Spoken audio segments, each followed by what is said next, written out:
Okay, so when is it the right time to call? Your doctor when you're not feeling well, when you might need IVs, when you gotta go to the hospital, right? How do we make those determinations for ourselves? I got cystic fibrosis. See, I've got cystic fibrosis. That's what we're going to talk about this week. And for each one of us, I know it's probably a struggle that we have on a regular basis is when do we call? How long can we fight it ourselves?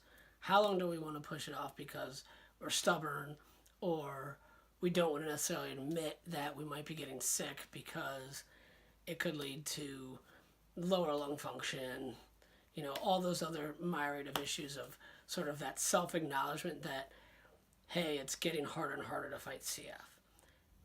I know for myself, especially, that I am stubborn and I don't necessarily want to admit that I'm getting sick because I want to just try to power through it and know to say, hey, okay, it's going to be okay. And I can fight through this one with extra treatments or extra exercise or maybe a little bit of rest. And sometimes that doesn't always work, right? Sometimes you just need to call your care team and talk it out with them. And I feel like fighting this disease now for 36 years, I have a semi decent idea and handle on how my body reacts to certain things. And when I get to a point that I need to take that extra step. And I can't necessarily pinpoint and tell you when those moments are because it's always so different, right? With each sickness or sinus infection, how long it lingers, or common cold if I get that, or, I work too hard for too long and my body's exhausted and I'm starting to get sick and I can feel my lung function slipping. Each one of those trigger points is different almost every time. And so for me, it's really, really relying on my knowledge of my body and how it reacts to certain things. And to be honest, sometimes I tell myself I'm getting sick and I push it off and I push it off and I say I'm going to get better, I'm going to get through it. And I don't. And I finally say, okay, I need to call my doctor and talk it out with them because this isn't getting any better. And maybe I need oral antibiotics. And then if those don't work, it's being honest saying, look, these aren't working either. I need IVs. I need something stronger. Half the time when I need to call, I know it's the time to call is because my wife is sitting there telling me, you need to call. You've been fighting this for too long. It's time to stop being stubborn. Pick up the phone call and let's deal with whatever the doctors say. So I guess sort of the long and short answer in one is I really know when I need to call is when my wife tells me I need to call if I haven't called already. And the one thing, not one thing, but I guess what I would say is when you're trying to figure out when to call is to really listen to you. Excuse me. You know you. You've known you for a long time.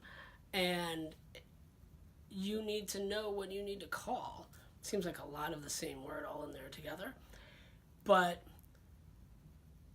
that's your best answer is how are you feeling? How long has it been? And when do you need the help? But I would also say always err on the side of caution, right? It's easier to call your care team and talk it out with them and, tell them exactly how you feel and let them say, hey, you know what? Let's give it a week or two and just sit back and see what happens and then we can take a next step if in a week you're still not feeling well. And that all that is reassurance. It says, hey, okay, I'm not, I think I can probably get through this like I thought. And they've just confirmed that too, and they're willing to let me see how it goes for another week or so or a couple of days. And then letting me call them and say, okay, it's not getting better, let's do this. Obviously, too, if you get a huge lung bleed and have hemoptysis and it's not stopping, you need to call, or if you've had a fever for 2 or 3 days, you probably need to call your doctor also, right?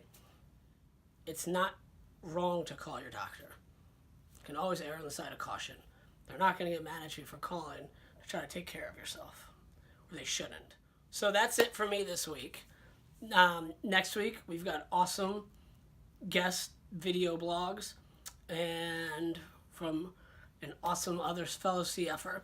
who I think you guys will really like to hear from. And then we're off for 2 weeks. So I won't see you guys for 3 weeks. But don't let that stop you from reaching out to me on Instagram or Twitter or Facebook, or through Staying Salty. Let's keep the conversations going on all these different topics. What you'd like to hear, what's on your mind. So with that, be well. Enjoy the rest of February. And I can't wait to talk to you guys again soon. Thanks a lot. Take care. Have a good night. Good day. Good week. Be well. I got cystic fibrosis. See, I've got cystic fibrosis.